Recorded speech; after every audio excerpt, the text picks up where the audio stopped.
Hello everyone, welcome back to my channel. Hope you are well. और आज मैं लेके आई हूँ आपके लिए पीसीबी के 90 क्वेश्चंस। आपने थंबनेल देख के आपने मतलब देख ही लिया होगा कि थंबनेल में क्या है और अब वीडियो में क्या होने वाला है। तो मैं 90 डेज़ के लिए 90 क्वेश्चन पर डे करवाने वाली हूँ। तो ये सीरीज़ आपकी 3 महीने तक चलेगी कि मैं आपको 90 क्वेश्चन आपको पर डे कराने वाली हूँ। ठीक है, फिजिक्स में 30 होंगे, केमिस्ट्री में 30 होंगे, देन आपके जो जूलॉजी है, बायोलॉजी है, उसमें भी आपके 30 क्वेश्चंस होंगे। तो पूरे आपके टोटल कितने क्वेश्चंस होंगे? आपके 90 क्वेश्चंस होंगे। और ये सीरीज़ पर डे चलने वाली है। ठीक है, पर डे 90 क्वेश्चंस की सीरीज़ चलने वाली है। तो आई होप कि आपको ये चीज़ें मतलब बहुत हेल्प करें आपके एग्ज़ाम, ड्यूरिंग एग्ज़ाम। और मैं जहाँ तक होगा सारे क्वेश्चंस कराने की कोशिश करूँगी। जैसे भी आपके क्वेश्चंस होंगे, चाहे टफ़ हों, चाहे आपकी इजी हों, चाहे मॉडरेट लेवल हो या इजी और मॉडरेट के बीच में आए, सारी चीज़ें हम कवर करेंगे। ठीक है, हम न्यूमेरिकल भी कवर कर लेंगे फिज़िक्स केमिस्ट्री में, और आपके थ्योरेटिकल जो क्वेश्चन होते हैं वो भी हम कवर कर लेंगे। ठीक है, तो आपके न्यूमेरिकल होते हैं वो कम आते हैं, आपको पता है एज़ यूजुअल कि आपके न्यूमेरिकल हैं वो थोड़ा उनका रेशियो कम रहा है इस साल 2023 में, लेकिन आते हैं, इतना पता है हमें कि आते हैं। ठीक है, चलो देन हम स्टार्ट करते हैं वीडियो को ज़्यादा बकवास ना करते हुए। तो फर्स्ट क्वेश्चन है आपका, physics involve the study of. अब आपको बताना है कि इसमें से जो फिजिक्स है वो किसकी स्टडी को इन्वॉल्व करती है? ह्यूमन की, बर्ड एनिमल की, प्लांट की? बिल्कुल नहीं। तो कौन सी जो स्टडी है फिजिक्स की वो किसको इन्वॉल्व करती है? नेचर एंड नेचुरल फिनोमिना को वो इन्वॉल्व करती है। ओके, नेक्स्ट क्वेश्चन देखिए आपका, classical physics does not include subjects like. जो क्लासिकल फिजिक्स होता है उसमें कौन से सब्जेक्ट इंक्लूड नहीं होते हैं? तो उसमें होते हैं बेटा आपकी एलिमेंट्री पार्टिकल होते हैं, वो इंक्लूड नहीं होते हैं। नेक्स्ट क्वेश्चन देखिए, नेक्स्ट क्वेश्चन थोड़ा सा मैं धीमे बोलने की कोशिश करूँगी। बच्चे बोलते हैं मैं बहुत, आप तेज़ बोलते हो, तो मैं धीरे बोलने की कोशिश करूँगी। थर्ड क्वेश्चन आपका, size of universe is of the order of. जो साइज़ है यूनिवर्स का वो किसके ऑर्डर में है वो आपको बताना है। तो वो है आपका थर्ड का 10⁻26 मीटर, ये आपका ऑर्डर है साइज़ में यूनिवर्स का। नेक्स्ट क्वेश्चन है आपका फोर्थ, बोल रहे हैं आपसे कि जो आइंस्टाइन हैं was awarded Nobel prize in physics for. जो आपके आइंस्टाइन थे उन्होंने नोबेल प्राइज़ को नोबेल प्राइज़ जीता था फिजिक्स के लिए। तो किस कौन सी थियरी के लिए जीता था? Theory of relativity, law of gravitation, या फिर फोटो इलेक्ट्रिसिटी, या फिर नन ऑफ दिस? तो इसमें जो आपको ऑप्शन हो जाएगा वो हो जाएगा आपका फोटो इलेक्ट्रिसिटी के लिए उन्होंने नोबेल प्राइज़ में अवार्ड किया, दिया गया था उन्हें नोबेल प्राइज़ फॉर फिजिक्स के लिए आइंस्टाइन को। Move on the next question, who made these remarks, time is what a clock reads. तो उन्होंने किसने ये बताया था या माना था कि time is what a clock read, कि टाइम वो है जो घड़ी बताती है या घड़ी पड़ती है, जो भी आप बोलना चाहें वो बोल सकते हैं। तो वही दिया था किसने? आइंस्टाइन ने बताया था ये सारी चीज़ें। ठीक है, नेक्स्ट क्वेश्चन देखिए, 6 बोल रहे हैं आपसे, fundamental unit of luminous intensity is. तो फंडामेंटल यूनिट बतानी है आपको ल्यूमिनस इंटेंसिटी की। तो ल्यूमिनस इंटेंसिटी की जो फंडामेंटल यूनिट होती है वो क्या होती है? वो आपकी कैंडेला होती है। Next question, weber is the derived unit of. तो वेवर तो सभी को पता होगा किसकी यूनिट होती है, ये मैंने लास्ट ईयर भी क्वेश्चन कराए हैं। तो magnetic flux. Okay, next question देखिए, द प्रीफिक्स फेमेटो स्टैंड फॉर। जो फेमेटो होता है प्रीफिक्स वो किसके लिए स्टैंड करता है? तो ये आपका ऑप्शन हो जाएगा, फेमी और फेमेटो एक ही बात है। तो 10⁻⁻15 ये आपका किससे आ गया है? जो यूनिट एंड डायमेंशन है उससे आ गया है। नेक्स्ट क्वेश्चन 9 है, बोल रहे हैं number of basic SI unit is. तो बेसिक एसआई यूनिट की आपको नंबर बताने हैं। तो वो होते हैं बेसिक एसआई यूनिट, वो है आपका 7 बेसिक यूनिट होती हैं आपकी। जो फंडामेंटल यूनिट होती हैं उनकी बात कर रहे हैं हम, तो 7 होती हैं। कौन सी होती हैं ये आपको पता है? बताइए मुझे कौन सी होती हैं। सबसे पहले लेंथ, टाइम, टेम्परेचर, ठीक है, ल्यूमिनस इंटेंसिटी, देन आपका इलेक्ट्रिकल करेंट। कितने हो गए? 5 हो गए, 2 रह गए आपके, मास, एक और है क्या आपका, quantity, quantity of matter.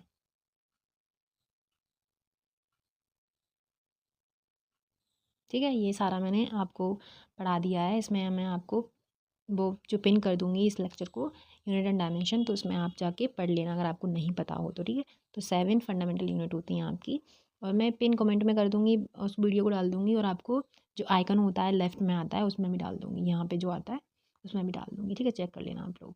Next question देखिए, which of the following is not fundamental unit, इनमें से कौन सी है जो फंडामेंटल यूनिट नहीं है, तो आपको पता है कि इनमें से कौन सी है जो फंडामेंटल यूनिट नहीं है, वो आपको बतानी है। तो बताइए मुझे कौन सी होगी इसमें, तो आपका बी ऑप्शन इसमें करेक्ट हो जाएगा। लीटर आपकी कोई फंडामेंटल यूनिट नहीं होती है, आपका मीटर आ जाता है लेंथ में, किलोमीटर किलोग्राम आ जाता है मास में, और सेकेंड आ जाता है टाइम में। तो ये आपकी फंडामेंटल यूनिट हैं तीनों, ये वाली जो है वो फंडामेंटल यूनिट नहीं है आपकी, ठीक है। दिस वन नेक्स्ट क्वेश्चन देखिए, 11th बोल रहे हैं light year is a unit ask in 2022 में, ये आस्क किया गया था, आपसे पूछा था कि light year in a is a unit of, light year की जो यूनिट होती है वो होती है डिस्टेंस, डिस्टेंस में लाइट ईयर को नापते हैं हम, ठीक है, याद रखना है आपको। तो ये आपका 2022 में क्वेश्चन आया था। जो जो क्वेश्चन इसमें आए हुए हैं वो मैं आपको बताती जाऊँगी कि ये क्वेश्चंस हैं जो आपसे पूछे जाएंगे, 2022 में पूछे गए थे या 2023 में पूछे गए थे, वो मैं आपको सब बताती जाऊँगी। 12 देखिए, 12 बोल रहे हैं 1 light year is approximately equals to, तो जो 1 लाइट ईयर होता है वो अप्रॉक्सीमेटली होता है आपका 10⁻16 मीटर, ये वाला ऑप्शन आपका सही हो जाएगा। नेक्स्ट क्वेश्चन देखिए, 13 बोल रहे हैं आपसे कि ampere is the unit of, सभी को पता है एम्पियर किसकी यूनिट होती है, तो होती है करंट की, जहाँ पे भी करंट दिखेगा हम वहीं पे टिक लगा देंगे, तो इसका ऑप्शन हो जाएगा करंट इलेक्ट्रिसिटी, ठीक है। नेक्स्ट क्वेश्चन देखिए, 14 बोल रहे हैं what is the SI unit of pressure, pressure का एसआई यूनिट क्या होगा, तो सभी को पता है कि प्रेशर का एसआई यूनिट क्या होता है, डाइन होगा नहीं, न्यूटन आपका फोर्स है, आपको पता है, देखो ये फोर्स है, ये एनर्जी है, देन डाइन है आपका एक, वो अलग होता है, पास्कल आपका क्या होगा, प्रेशर का यूनिट हो जाएगा। नेक्स्ट क्वेश्चन देखिए, 15 बोल रहे हैं आपसे कि decibel is the unit of, तो डेसिबल यूनिट बतानी है आपको, डेसिबल किसकी यूनिट होती है, intensity of the sound, B option आपका सही हो जाएगा, ठीक है। नेक्स्ट क्वेश्चन देखिए, नेक्स्ट क्वेश्चन है आपका what is the SI unit of electrical charge, electrical charge का क्या होगा, चार्ज जहाँ पे आ गया वहाँ गुलाम आ गया, सीधी सी बात है, तो आपका ये इलेक्ट्रिकल चार्ज हो जाएगा, ये आपका हो जाएगा किसका, पोटेंशियल का, पोटेंशियल, ठीक है। केल्विन आपको पता ही है, केल्विन टेम्परेचर से रिलेटेड है, किलोग्राम आपको पता ही है मास से रिलेटेड है, ठीक है, ये टेम्परेचर से रिलेटेड है। नेक्स्ट क्वेश्चन देखिए, 17 बोल रहे हैं आपसे कि when astronomical unit is average distance between, तो जो एस्ट्रोनॉमिकल यूनिट होती है वो एवरेज डिस्टेंस रखती है किस किस के बीच में, अर्थ एंड सन के बीच में एक एवरेज डिस्टेंस रखती है वो। नेक्स्ट क्वेश्चन देखिए, 18 बोल रहे हैं विच one of the following quantities does not have a unit, इनमें से कौन सी क्वांटिटीज़ हैं जिनकी यूनिट नहीं है, तो आपका 18 का जो ऑप्शन है स्ट्रेन, उसकी ये कोई यूनिट नहीं होती, ये यूनिट लेस होता है, ठीक है, इसकी कोई भी यूनिट नहीं होती, तो ये यूनिट लेस होता है, यूनिट, एक मिनट, यूनिट लेस होता है। स्ट्रेस का सभी को पता होगा यूनिट क्या होती है, फोर्स का आपको पता ही है न्यूटन होता है, और बाकी प्रेशर का भी पता है सभी को, पास्कल, पास्कल, बार, ठीक है, ये आपकी प्रेशर की यूनिट होती हैं।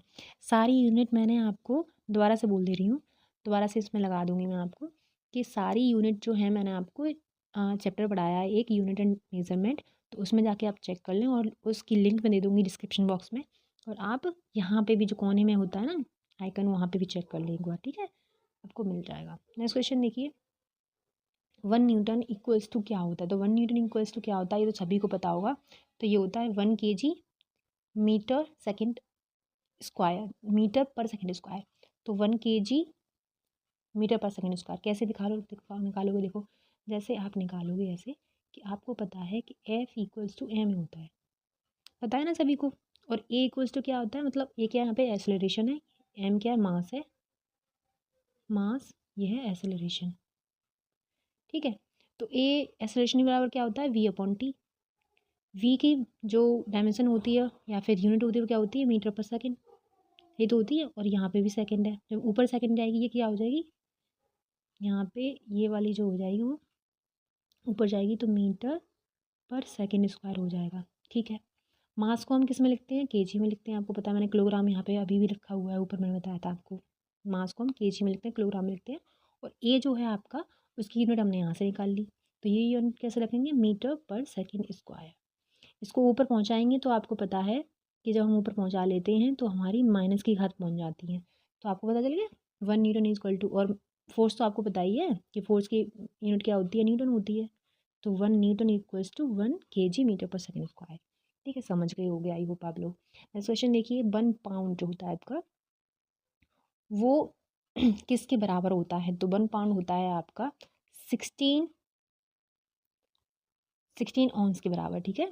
नेक्स्ट क्वेश्चन देखिए, सब कुछ आपका उससे रिलेटेड है, जो भी यूनिट डायमेंशन है उससे रिलेटेड। तो ऐसा यूनिट ऑफ एक्सेलरेशन सभी को पता है, अभी बताया मैंने जस्ट। जो एक्सेलरेशन का यूनिट है वो क्या है? मीटर पर सेकेंड स्क्वायर।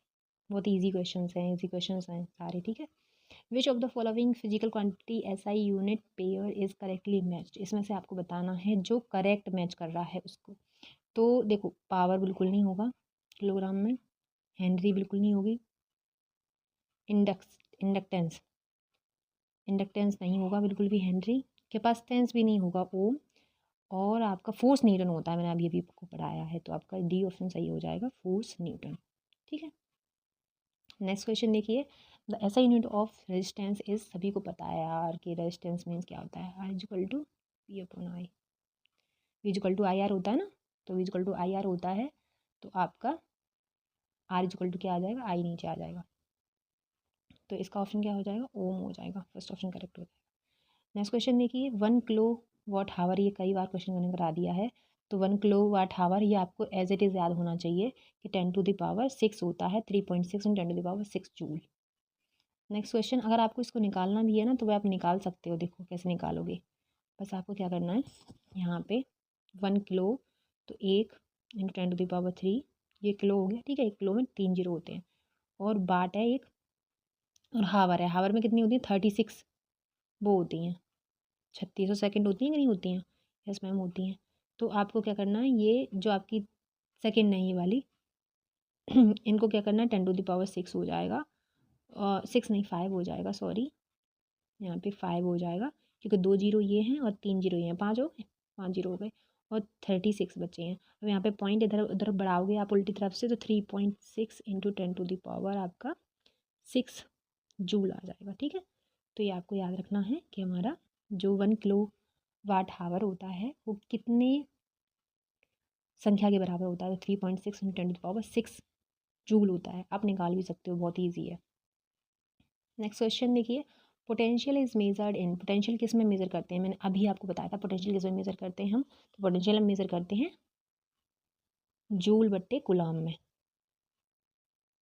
जूल बट्टे कुलाम में। देखो जैसे मान के चलो कि पोटेंशियल और W/Q, ये इसका फॉर्मूला है। आप ना किस में पढ़ोगे, 12th में, जब दूसरे तीसरे चैप्टर में पहुँचोगे आप, तब आपको ये फॉर्मूला मिल जाएगा, V = W/Q, मतलब जूल बट्टे कुलाम, ठीक है। और इसको बोल्ट भी लिख देते हैं हम, बोल्ट, याद रखना है आपको, ठीक है। तो ये potential equals to work upon charge, ये फॉर्मूला है, ऐसी फॉर्मूले आपको याद रखने हैं। नेक्स्ट क्वेश्चन देखिए, नेक्स्ट क्वेश्चन आपका 26 बोल रहे हैं आपसे, which one of the following physical quantities has the same dimension as that of Planck constant h? तो इनमें से कौन सी है जो प्लैंक कांस्टेंट के बराबर, मतलब सेम डायमेंशन होती है प्लैंक कांस्टेंट की भी, और इनमें से जो आपकी क्वांटिटी है फिजिकल क्वांटिटी उसकी भी। तो आपका जो ऑप्शन हो जाएगा वो हो जाएगा एंगुलर मोमेंटम, एंगुलर मोमेंटम और जो प्लैंक कांस्टेंट है h, उसकी वैल्यू बराबर ही होती है, मतलब उसकी जो डायमेंशन होती है वो सेम होती है। तो प्लैंक कांस्टेंट आपको याद रखना चाहिए कि 6.6 × 10⁻⁻34 होता है, इसकी वैल्यू याद रखना है ये। बाकी प्लैंक कांस्टेंट कैसे निकालना है ये भी आपको याद रखना है, जैसे आपने पढ़ा होगा कि E = h न्यू, ये वाली बड़ी होगी ना, तो वहाँ से निकाल सकते हैं इसको, ठीक है। एंगुलर मोमेंटम और प्लैंक कांस्टेंट की डायमेंशन होती है वो सेम होती है। नेक्स्ट क्वेश्चन देखिए, 27 का बोल रहे हैं, which of the following pair have the same unit, इनमें से कौन सी चीज़ों की सेम यूनिट है आपको बतानी है। तो इनमें से जो ऑप्शन हो जाएगा वो हो जाएगा आपका सी, सभी को पता है, वर्क और एनर्जी की सेम ही यूनिट होती है, ठीक है ना। वर्क और एनर्जी की सेम यूनिट होती है, क्योंकि वर्क भी जूल में नापते हैं, एनर्जी भी जूल में नापते हैं, तो दोनों की डायमेंशन जो होती है वो सेम होती है, और यूनिट भी आपकी जूल ही मिलेगी आपको, जूल, और डायमेंशन होगी वो क्या होगी, mL/T-2, ये दोनों की सेम डायमेंशन होती है, याद रखना है आपको, ठीक है। वर्क और एनर्जी की, पावर एंड प्रेशर ये दोनों अलग चीज़ें हैं, फोर्स और वर्क भी अलग चीज़ें हैं, और आपका प्रेशर एंड फोर्स भी अलग अलग चीज़ें हैं, ठीक है। Move on the next question, बोल रहे हैं आपसे कि the rate of change the momentum of a body is equal to the resultant. तो इसका जो ऑप्शन हो जाएगा वो हो जाएगा आपका सी फोर्स। इसमें क्या है कि वो कह रहे हैं अगर हम मोमेंटम में चेंज कर रहे हैं तो body is equal to the resultant के बराबर होती है। तो क्या होती है ये आपको बताना है। तो वो होता है आपका फोर्स, फोर्स इक्वल्स टू, आपने पढ़ा होगा वो ही, P equal to M B, तो वही बराबर होता है। ठीक। नेक्स्ट क्वेश्चन है मैकेनिकल पावर की आपको यूनिट बतानी है, ऐसा यूनिट। तो मैकेनिकल पावर की जो यूनिट होती है वो होती है आपकी वाट। जहाँ पे भी आप देख लो पावर वगैरह, तो पावर को किस में नापते हैं, वाट में नापते हैं ना। कितने वाट आपकी पावर यूज़ हुई है अपने इलेक्ट्रिसिटी में, जैसे अपने वो होते हैं बाहर, क्या बोलते हैं उसको, मीटर बोलते हैं, हाँ मीटर ही बोलते हैं। तो उसमें कितने यूनिट बने हैं, उन यूनिट को हम वाट में नापते हैं। Okay. Next question 30, last but not the least इसमें फिजिक्स में। तो आपका है विच of the following equation represent pressure in physics. इनमें से कौन सी इक्वेशन है जो प्रेशर को रिप्रेजेंट कर रही है। तो प्रेशर का आपको फॉर्मूला अगर पता होगा तो इसको इजीली कर लोगे आप क्वेश्चन को, अगर नहीं पता होगा तो आप नहीं कर पाओगे। तो बहुत इजी क्वेश्चन है यार। तो आपका फोर्स अपॉन एरिया होता है प्रेशर बराबर, ठीक। प्रेशर बराबर फोर्स अपॉन एरिया। इसकी अगर हम डायमेंशन निकालने बैठे, यहाँ पे यूनिट निकालने बैठे, तो यूनिट ऐसी हो जाएगी। देखिए फोर्स की क्या होती है, न्यूटन होती है, अपॉन एरिया की क्या होती है, मीटर स्क्वायर होती है। ठीक है, तो न्यूटन पर मीटर स्क्वायर ये हो जाएगा आपका इसका यूनिट। ठीक है, अगर इसका आप निकालने बैठोगे क्या डायमेंशन, तो डायमेंशन फोर्स की सबसे पहले लिखो आप ml/t-1, ये होती है डायमेंशन। और एरिया कितना है, मीटर स्क्वायर, तो मीटर स्क्वायर एल स्क्वायर यहाँ पे, तो ये एल स्क्वायर से एल स्क्वायर कट जाएगा, m/t-1 इसकी ये डायमेंशन हो जाएगी। याद रखना है आपको, ठीक है। डायमेंशन भी साथ में बताती जा रही हूँ मैं आपको। आपको अगर ये हेल्पफुल, थोड़ी सी भी हेल्पफुल अच्छी लगती है वीडियो, तो please do like share subscribe and hit the bell icon for your latest update. और एक और बात बताऊँ मैं आपको, खुद का पर्सनल एक्सपीरियंस मैं बताती हूँ आपको। I I like learn new things every day. सच्ची बता रही हूँ, मुझे बहुत पसंद है नई चीज़ें सीखना, मतलब हर दिन नई चीज़ सीखना। और तो आपने कभी देखो, जैसे have you noticed ever that you learn new things every day. आपने नोटिस किया है कि आप हर दिन कुछ नया सीखते हो? कभी आपने किया है ये नोटिस? मैंने तो भाई बहुत नोटिस करती हूँ, मैं हर दिन नोटिस करती हूँ खुद को, मैंने आज क्या नया सीखा। तो आप भी नोटिस करके देखें कि आपने क्या नया सीखा दिन में, एक दिन में, मतलब पर डे आप क्या नया सीख रहे हो। अगर आप नोटिस करोगे तो आप ज़रूर पाओगे कि आपने कुछ नया सीखा है। ठीक है, तो डायमेंशन जैसे हैं मैं निकाल रही हूँ, वैसे आप निकाल सकते हो, बहुत ईजी है यार डायमेंशन निकालना। चलो मूव करते हैं हम केमिस्ट्री के ऊपर। तो केमिस्ट्री का जो है, इसमें भी आपके अराउंड 30 क्वेश्चन होंगे, और बाकी सारे क्वेश्चन ही आपके एकदम इजी लेवल के आते हैं इस एग्ज़ाम में। तो आप ज़्यादा प्रेशर मत डालो खुद पे। एक बच्चा मेरे से पूछ रहा था, मैम एम्स का जो एग्ज़ाम होता है वो कैसा होता है, टफ़ होता है यूपीपीएससी नर्सिंग से, या फिर मतलब टफ़ नहीं होता है। तो मैं बताऊँ, टफ़ होता है एम्स बीएससी नर्सिंग का भी, एम्स पैरामेडिकल का भी।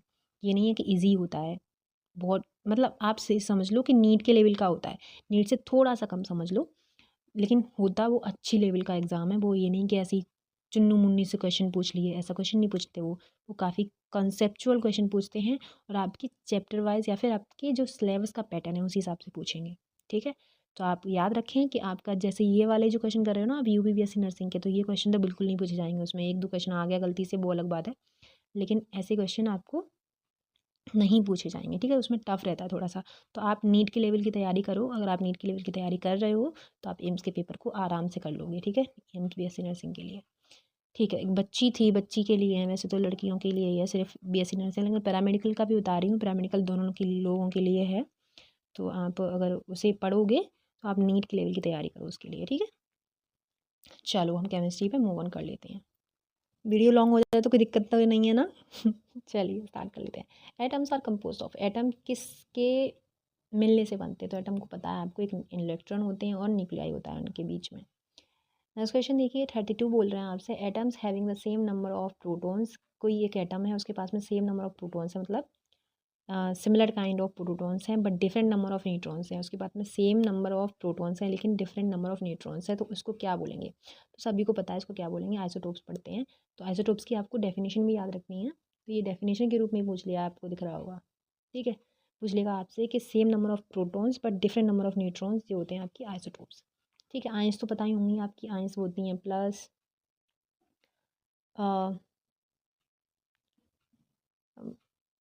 आयंस होती हैं आपकी माइनस, कैटायन होती हैं आपकी प्लस।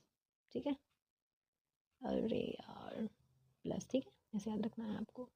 फिर देखिए नेक्स्ट क्वेश्चन आपका 33 बोल रहे हैं आपसे कि indicate the correct arrangement for electromagnetic radiation in order of their increasing wavelength.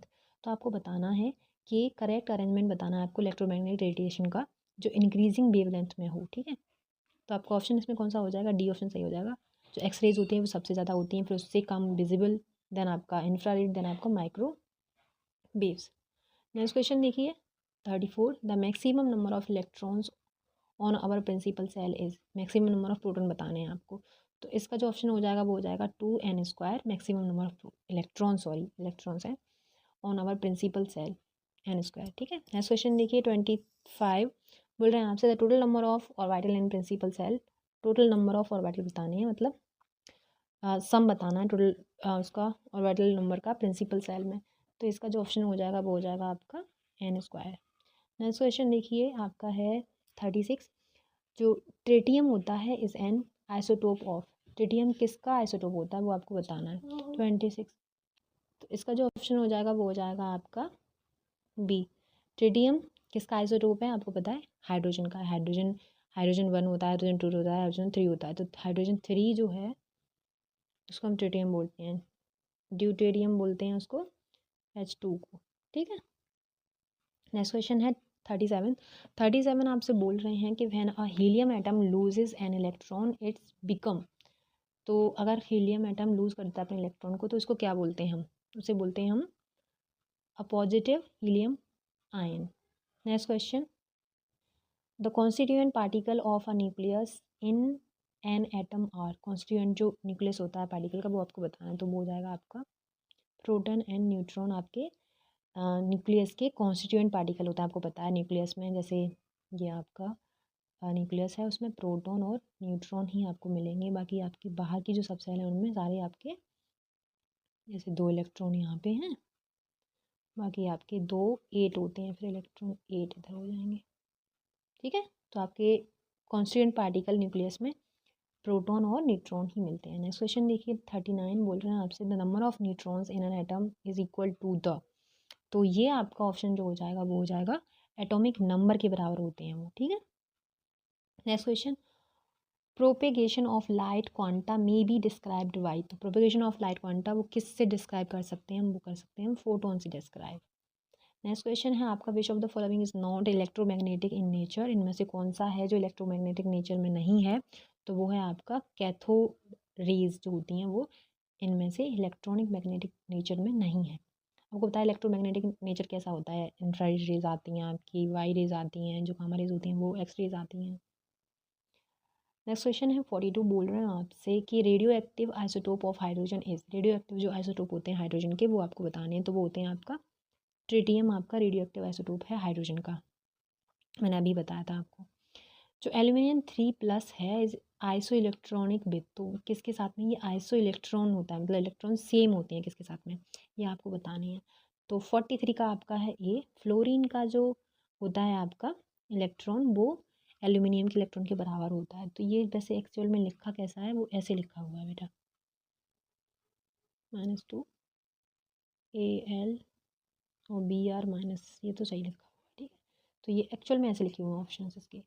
Next question देखिए आपके पास में है कि मास number of isotope of an element is 298 mass number है। ठीक है, if it's nucleus has 188 neutron, तो एटॉमिक नंबर आपको बताने हैं। तो आपको सभी को पता होगा इसका फॉर्मूला, तो मैं डायरेक्ट आंसर आपको बता दे रही हूँ, 110 आ जाएगा आपका आंसर। ठीक है, अगर इसमें से माइनस करोगे तो देखो 298 में से 188 घटा दो 110 आ जाएगा, आराम से पता चल जाता है सभी को कि एटॉमिक नंबर कैसे निकालते हैं। तो atomic number equals to minus कर दो मास नंबर को किससे, न्यूट्रॉन से।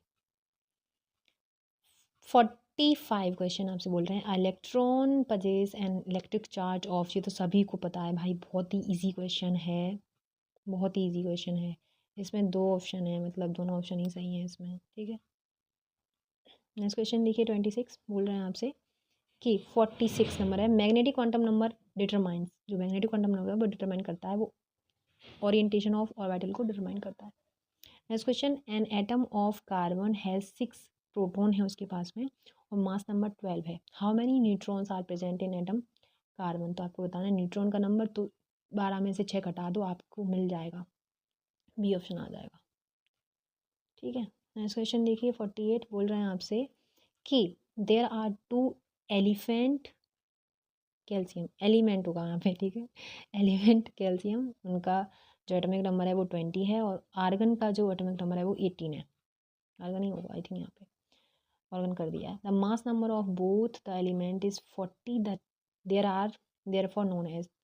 अब इसको बताना है, वो कैल्शियम का एटॉमिक नंबर आपको दिख रहा है 20, आर्गन है 18 और दोनों का मास नंबर है वो कितना है 40 है, मास नंबर 40 है, एटॉमिक नंबर 20 है, एक का 18 है।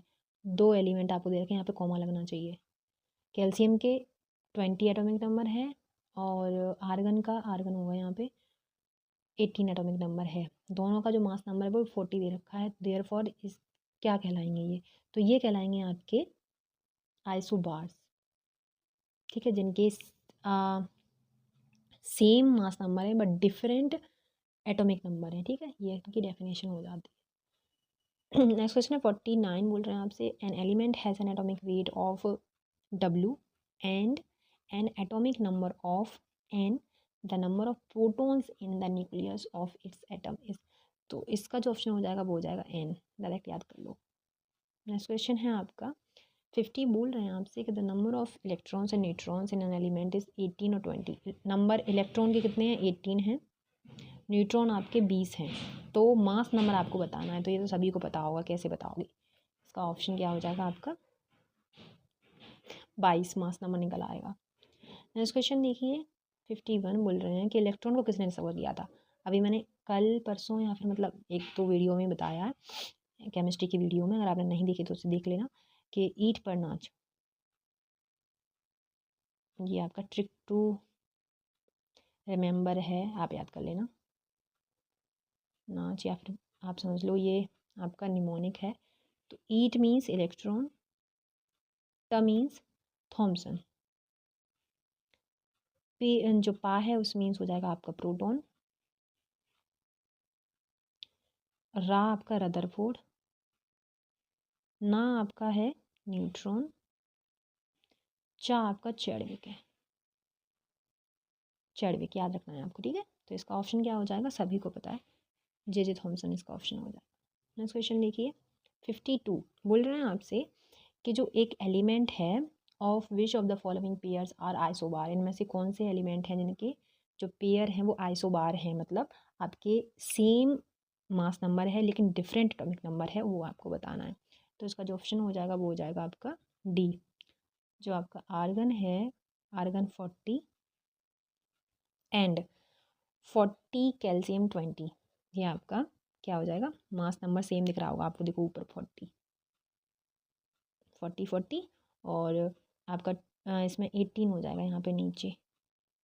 ठीक है, तो ये आपका जो एटॉमिक नंबर है वो डिफरेंट वेरी कर रहा है, यहाँ पे 18 है यहाँ पे 20 है, लेकिन मास नंबर आपका सेम है। ऊपर वाले जो क्वेश्चन था हमने देखा था उसमें भी यही क्वेश्चन पूछा था, लेकिन उसमें पूछा था कि ये क्या हैं, आइसोबार हैं, तो यहाँ पे वो आइसोबार पूछा था, लेकिन इसमें पूछा है कि आइसोबार कौन से एग्जाम्पल क्या है आइसोबार के, तो सेम क्वेश्चन है। ठीक है, बस थोड़ा सा घुमा के पूछ लिया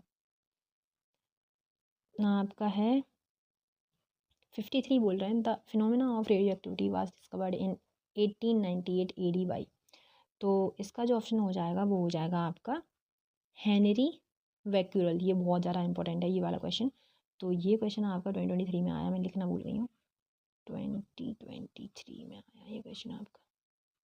ठीक है, रिसेंटली पूछा है अभी, याद रखना है आपको। नेक्स्ट क्वेश्चन देखिए, which of the following element is not radio active, इनमें से कौन सा एलिमेंट है जो रेडियो एक्टिव नहीं है, तो आपको सभी को पता होगा ये तो, कि जिरकोनियम आपका नॉट एक रेडियो एक्टिव नहीं है। मैं बताऊँ आपको, सारे क्वेश्चन आपके रिपीट होते हैं हर साल, ठीक है, हर साल रिपीट होते हैं आपके क्वेश्चन, तो आपको याद रखनी है बस। 55 देखिए, which of the following element does not exhibit natural radioactivity, तो natural radioactivity does not नहीं रखता है, तो वो कौन सा है आपका, वो एल्यूमिनियम। नेक्स्ट क्वेश्चन देखिए, nuclear fission is caused by the impact of, तो वो न्यूक्लियर फिजन जो होता है वो कॉज करता है इम्पैक्ट किस में, तो वो करता है आपका न्यूट्रॉन में। नेक्स्ट क्वेश्चन आपका है, इसमें ख़त्म होने वाले हैं कुछ question. The method of age determination called radioactive uranium dating can not be use to determine the age of, तो इसका जो ऑप्शन हो जाएगा वो हो जाएगा आपका ऑप्शन रॉक। ठीक है, रॉक में हम रेडियोएक्टिव यूरेनियम जो डेटिंग होती है उसमें रॉक्स की एज पता नहीं कर सकते इस मेथड से।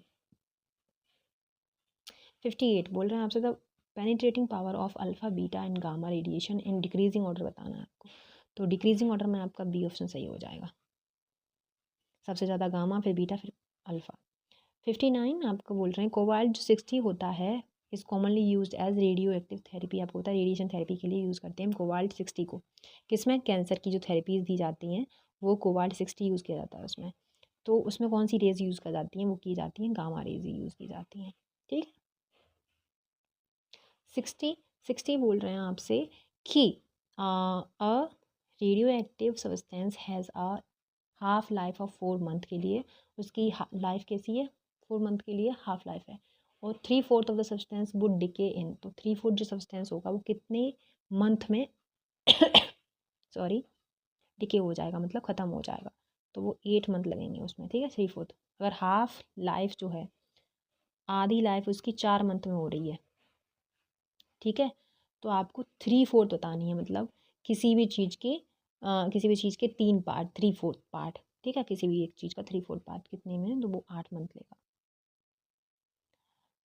चलो फाइनली हम बायोलॉजी पे मूव ऑन करते हैं। तो सबको पता है बायोलॉजी बहुत इजी होती है सभी की, बहुत ही मतलब लगता है कि हाँ कर ले जाएंगे, लेकिन फिर भी हमारे क्वेश्चन गलत हो जाते हैं उसमें। ठीक है, तो हम फर्स्ट क्वेश्चन की तरफ देखते हैं। फर्स्ट क्वेश्चन हमारा कह रहा है कि विच of the following is a free living bacteria that help in nitrogen fixation. तो ये क्वेश्चन बहुत ही इंपॉर्टेंट है, और आपको हर एक कोई भी एग्ज़ाम हो, आपका पेरी मेडिकल हो यूपी में या फिर बिहार में, राजस्थान में, या फिर आप बोल सकते हो कि जो आपके गवर्नमेंट एग्ज़ाम होते हैं ना, एसएससी सीजीएल वगैरह, और बाकी आईएएस वगैरह में भी पूछ लेते हैं, पीसीएस में भी पूछ लेते हैं, पुलिस एसआई में भी पूछ लेते हैं, और कांस्टेबल में पूछ लेते हैं। सारे क्वेश्चन बहुत ही ईजी क्वेश्चन हैं और आपको हेल्प करेंगे to boost your preparation.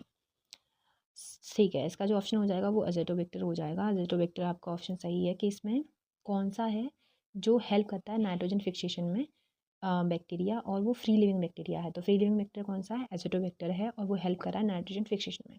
Nitrogen fixation क्या होता है, आपने सुना होगा, जो बीन्स होती हैं ना उनकी जड़ों में छोटी छोटी गांठें पड़ जाती हैं, तो उसमें वो नाइट्रोजन का बोल सकते हैं स्टोर करते हैं जड़ें उनकी, उसी से उन्हें न्यूट्रिशन मिलता है। क्योंकि आपको पता है कि आपकी जो बीन्स होती हैं, पल्सेस होती हैं, उनमें आपको प्रोटीन मिलता है, और प्रोटीन क्यों मिलता है, क्योंकि उसमें नाइट्रोजन प्रेजेंट होती है। नाइट्रोजन के प्रेजेंस से ही हमें प्रोटीन मिलती है। क्यों, क्योंकि हमारे प्रोटीन्स में अमाइनो एसिड होते हैं, और अमाइनो एसिड्स में आपकी नाइट्रोजन का फिक्सेशन हो रहा होता है, या फिर नाइट्रोजन होती है, इसलिए हम पल्सेस को ज़्यादा खाते हैं क्योंकि हमें प्रोटीन चाहिए होती है। ठीक है, तो ये नाइट्रोजन फिक्सेशन होती है। नेक्स्ट क्वेश्चन है आपका 62, what is the mushroom. Mushroom क्या है, एक फंजाई है, फंगस है एक, है ना, मशरूम एक फंगस है, ये याद रखना है।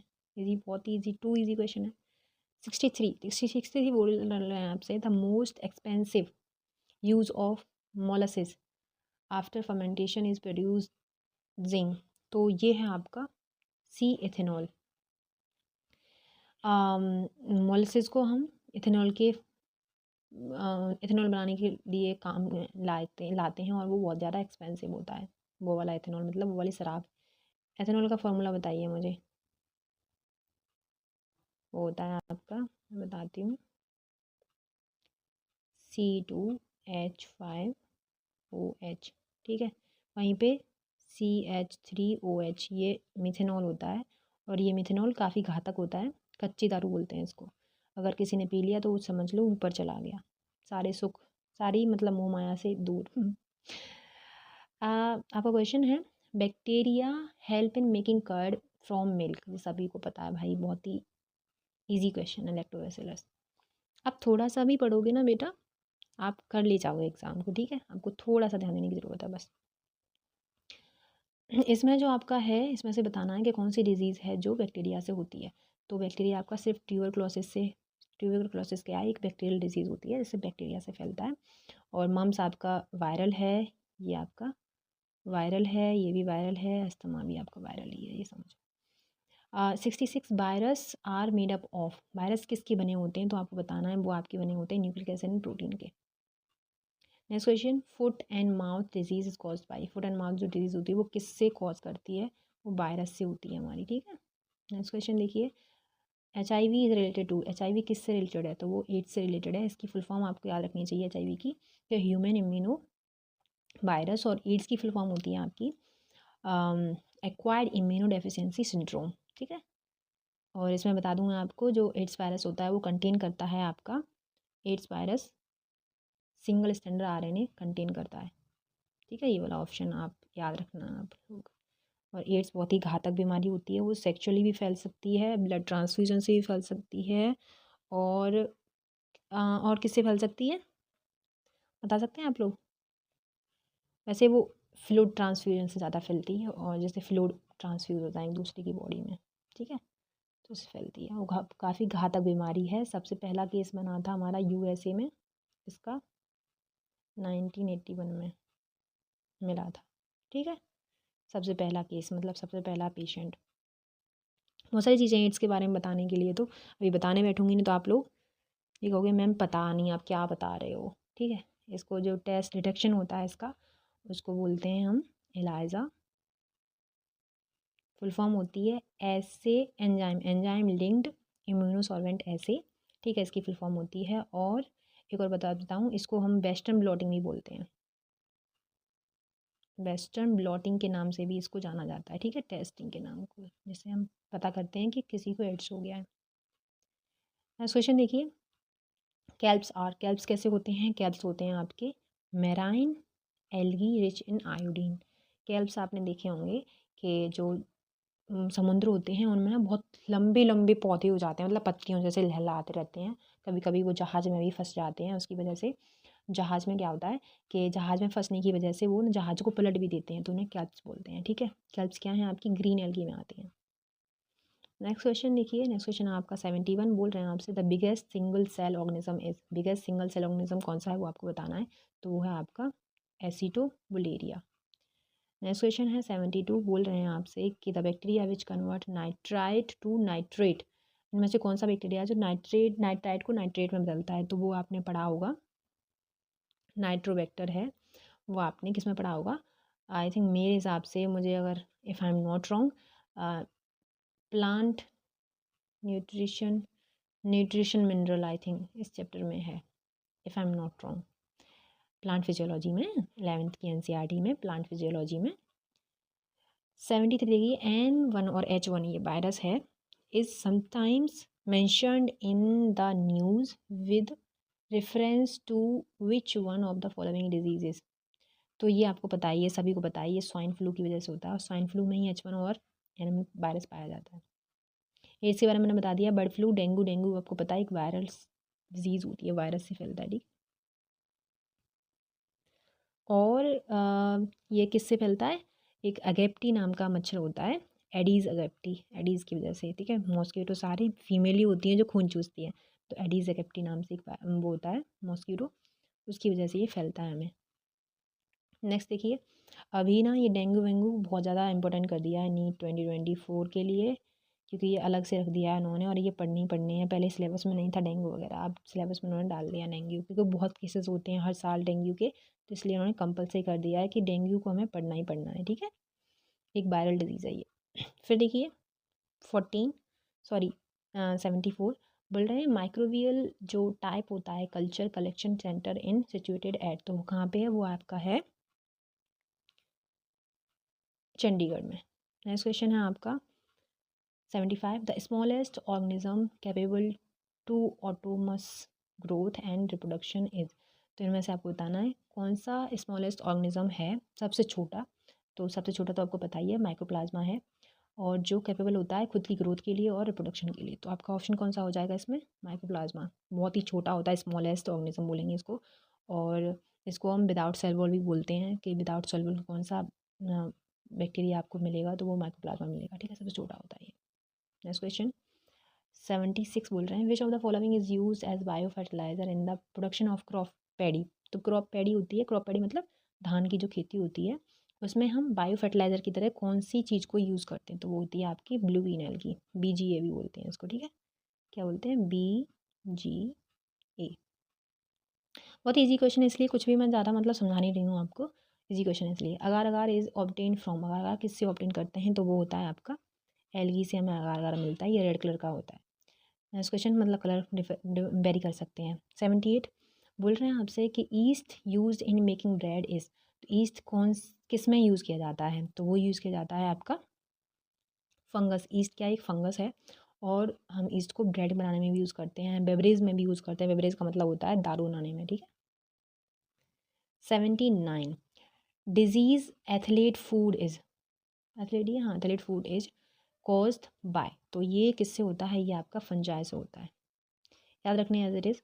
How does a unicellular organism reproduce. तो यूनिसेलुलर ऑर्गेनिज्म कैसे रिप्रोड्यूस करते हैं? सेल रिप्रोडक्शन से वो रिप्रोड्यूस करते हैं यूनिसेलुलर ऑर्गेनिज्म। जैसे एक सेल ये है, तो इसी में एक न्यूक्लियस होगा, डिवीज़न करेंगे फर्दर वो, तो इसमें डिवीज़न हो जाता है और दो न्यूक्लियस में बन जाते हैं, फर्दर वो अलग अलग हो जाते हैं, ठीक। नेक्स्ट क्वेश्चन है आपका 81, बोल रहे हैं आपसे which one of the following is commonly known as pond silk. इनमें से कौन सी चीज़ है जो पॉन्ड सिल्क के नाम से जानी जाती है? तो वो है आपका स्पायरोगायरा, को हम पॉन्ड सिल्क भी बोलते हैं। स्पायरोगायरा एक ग्रीन एल्गी है, ठीक है। ये आपका सारा कुछ जो मॉर्फोलॉजी ऑफ फ्लावरिंग प्लांट नहीं बोलेंगे हम, प्लांट किंगडम में मिलेगा। एल्गी, ब्रायोफाइट, एडोफाइट, मतलब सीक्वेंस, एंजियोस्पर्म्स, ठीक है, जिम्नोस्पर्म्स, एंजियोस्पर्म्स, ये सीक्वेंस आपको पता होना चाहिए। नेक्स्ट क्वेश्चन है 82, बोल रहे हैं आपसे कि dog bite can cause rabies. जो रेबीज़ कौन करता है? डॉग के काटने से रेबीज़ हो जाता है। इनमें से कौन सा एनिमल है जो रेबीज़ कॉज कर सकता है? तो वो क्या होगा आपका, बताइए? वो बैट होगी जो रेबीज़ कॉज कर सकती है हमें, ठीक है। Next question, penicillin is isolated from. Penicillin किससे आइसोलेट की गई थी? सभी को पता है यार, फंजाई से मिली थी हमें, एंटीबायोटिक बोलते हैं इसको। और इसके जो जन्मदाता हैं वो कौन है? Alexander Fleming. नेक्स्ट क्वेश्चन देखिए 84, बोल रहे हैं आपसे which of the following is not a kharif crop. इसमें से कौन सी खैरिफ क्रॉप नहीं है? तो वो है आपका मस्टर्ड, को खैरिफ क्रॉप नहीं बोलते हैं। नेक्स्ट क्वेश्चन है आपका 85, which of the following animal breathe through the skin. में से कौन सा एनिमल है जो स्किन के थ्रू ब्रीथ करता है? तो आपको पता है जैसे कि आपका जो फ्रॉग होता है वो स्किन के थ्रू भी ब्रीथ करता है, और गिल्स के थ्रू भी, जो आपके लंग होते हैं उससे भी वो सांस लेता है, ठीक है। नेक्स्ट क्वेश्चन है, इसके छोटे बच्चे को टैडपोल बोलते हैं। 86 बोल रहे हैं which of the following does not have any enzyme in its cell. इनमें से कौन सा है जिसके सेल में कोई भी एंजाइम नहीं पाया जाता है? तो वो होता है virus. 87, what is the cryptogamy. इनमें से कौन सी चीज़ को हम क्रिप्टोगेमी के नाम से जानते हैं? तो वो है आपका नॉन फ्लावरिंग प्लांट को हम क्रिप्टोगेमी बोलते हैं। Next question, how do pteridophyte reproduce. Pteridophyte कैसे प्रोड्यूस करते हैं वो आपको बताना है। तो टेडोफाइट क्या है? एक प्लांट है, ठीक है। इनको यहाँ से थोड़ा सा बस्कुलर सिस्टम स्टार्ट हो गया था, तो इनको हम, इसका जो ऑप्शन हो जाएगा वो हो जाएगा with the help of sports की हेल्प से वो रिप्रोड्यूस करते हैं। फिर है good source of vitamin C. सभी को पता है विटामिन सी की वजह से कौन सा सोर्स है गुड सोर्स? वो है आपका आंवला। Last but not the least, आपकी सीरीज़ ये चलेगी 3 महीने तक। पर डे आपको 90 क्वेश्चन में दूंगी, और आप कंटिन्यू रखें इस सीरीज़ को। और आप हो सके तो आप like share subscribe to my channel for your new update के लिए, और बेल आइकन को भी क्लिक कर लें, जैसे कि आपको हर एक नई वीडियो आपको मिल जाया करे पर डे, ठीक है। तो लास्ट क्वेश्चन है आपका, वो ऑप्शन है आपका which part of cinchona yields are drugs. तो इनमें से कौन सा पार्ट है सिंक्रोना ईल्ड का, मतलब एक क्रॉप का, जिससे हमें ड्रग मिलता है? तो वो है आपका कौन सा? सी, वार्क में हमें ड्रग के फॉर्म में यूज़ करते हैं सिंकोना ईल्ड का। That's it for today. और आप बताना मुझे कैसा लेक्चर लगा आपको, कैसे क्वेश्चंस लगे आपको। अगर हेल्प करी है सीरीज़ तो हम पर डे इसको करने वाले हैं अभी। तो ये सीरीज़ अपने स्टार्ट कर दी है। कौन सी सीरीज़ है, कौन सी सीरीज़ का नाम बता देती हूँ, hashtag 90 questions per day for 90 days. ठीक है, आपको याद रखना है। और बाय नीरज मैम, ये आपकी सीरीज़ चलने वाली है 90 डेज़ तक, मतलब 3 मंथ तक। तो आप ज़रूर पार्टिसिपेट करें इसमें, और जो भी बच्चे हैं उन्हें शेयर कर सकते हैं। Bye, take care.